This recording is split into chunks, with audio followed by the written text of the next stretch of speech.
Bien, vamos a la nota del director. Jairo Castro Ballesteros, director de Encuentros Pedagógicos e integrante de la Escuela Sindical de la ADE. La nota del director se titula En las entrañas violentas de conservadores y liberales nace la riqueza y traición en el poder. Adelante, Jairo.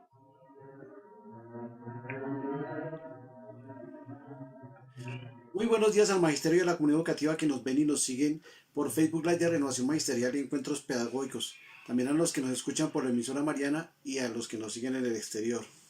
Hoy, la nota del director se intitula En las entrañas violentas de conservadores y liberales nace la riqueza y tradición en el poder. Cuando la violencia nacida en las entrañas conservadoras y liberales llegaron a un acuerdo de gobierno llamado el pacto de Sitges entre Alberto Lleras Camargo con Laureano Gómez, más conocido como el Frente Nacional.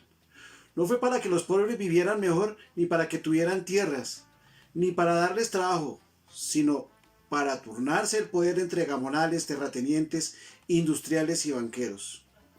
De esta forma, cuidar e incrementar sus fortunas familiares, los López, los Lleras, los Gómez, los Valencia, Pastrana, Rojas, familias que aún detentan el poder, a través de la violencia y el desangre de los impuestos. El pueblo campesino, sometido en la violencia, enterró sus muertos para salir corriendo de sus fincas. Donde la hegemonía era liberal, los conservadores debían salir corriendo. Igualmente sucedía donde los conservadores mandaban. Los campesinos liberales tenían que irse dejando atrás sus tierras. Mientras las oligarquías de ambos bandos se repartían la burocracia del Estado para seguir mandando desde sus cómodos palacios o fincas. Esa violencia dio al traste con los campesinos, con la economía agraria, con la producción agrícola. La población desplazada se fue a las ciudades a iniciar barrios en los alrededores de las capitales departamentales, tratando de vivir bajo el látigo del hambre, el maltrato junto a la discriminación y humillación de la población ciudadana. Mientras el campo dejaba de producir para ser copado por los gamonales a sangre y fuego, expropiando a los pobres campesinos. Más de 70 años después, la situación de los campesinos no cambia. Se agudiza cada vez más. Miles de campesinos se encuentran en medio de las balas del narcotráfico, de las guerrillas, de las autodefensas, del ejército colombiano. Son amenazados de muertes, son asesinados, son desplazados. Los auxilios agrarios solo llegan a los grandes terratenientes. Ninguna reforma agraria ha logrado devolverle las tierras. A los pocos que logran el reconocimiento, corren igual suerte que muchos líderes sociales. Son asesinados. Aterrador que las mismas familias que siglos atrás siguen en el poder alimentando la violencia, la corrupción, despojo de tierras de familias que viven del agro, que producen para que se coman en las ciudades.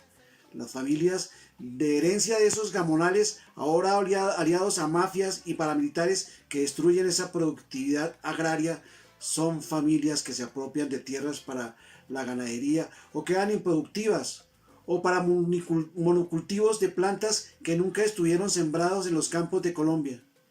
Dejan sin trabajo a los campesinos, campesinos que se ven obligados a cultivos ilícitos para sustentar a sus familias, quedan atados a la violencia del narcotráfico con un futuro de vicio y muerte. Las descendencias de esos gamonales creció alimentando la violencia para enriquecer sus arcas. Siguen esos aprendizajes de corrupción y muerte para llenarse de títulos de propiedad privada, llenar los bancos de plata, pero no en Colombia, sino en Panamá, evadiendo impuestos. No estamos en la monarquía, pero se hereda el poder a través de la violencia, de la guerra, de la muerte, la trampa para perpetuarse en el poder, la compra de votos pagados por la mafia, la mermelada del Senado paga favores, el pago de votos con tierras de testaferros de las mafias en los campos y ciudades. Estas familias, dueñas de medios de comunicación, pagan a sus periodistas para que enloden e inventen procesos jurídicos a la gente decente que los denuncia, a candidatos que en el Senado les destaparon sus entuertos de robo de tierras, que les descubren las alianzas con el narcotráfico, que denuncian las masacres, los falsos positivos. Más de 50 senadores por esas causas han sido condenados. Otros con ayudas del Estado, huyen a otros países. La Fiscalía encabeza los procesos como la del ex embajador San Clemente, primo de María Fernanda Cabal, y su finca de producción de coca, o el asesinato de concianuro de Jorge Enrique Pizano y su hijo en el caso de Odebrecht. Esos candidatos de familias que han vivido de la guerra, de la muerte por siglos, son los herederos de la violencia. Son los que han sumido al país en la pobreza. Para ellos, ni un voto. Muchas gracias. Nos vemos dentro de 8 días en otra nota del director.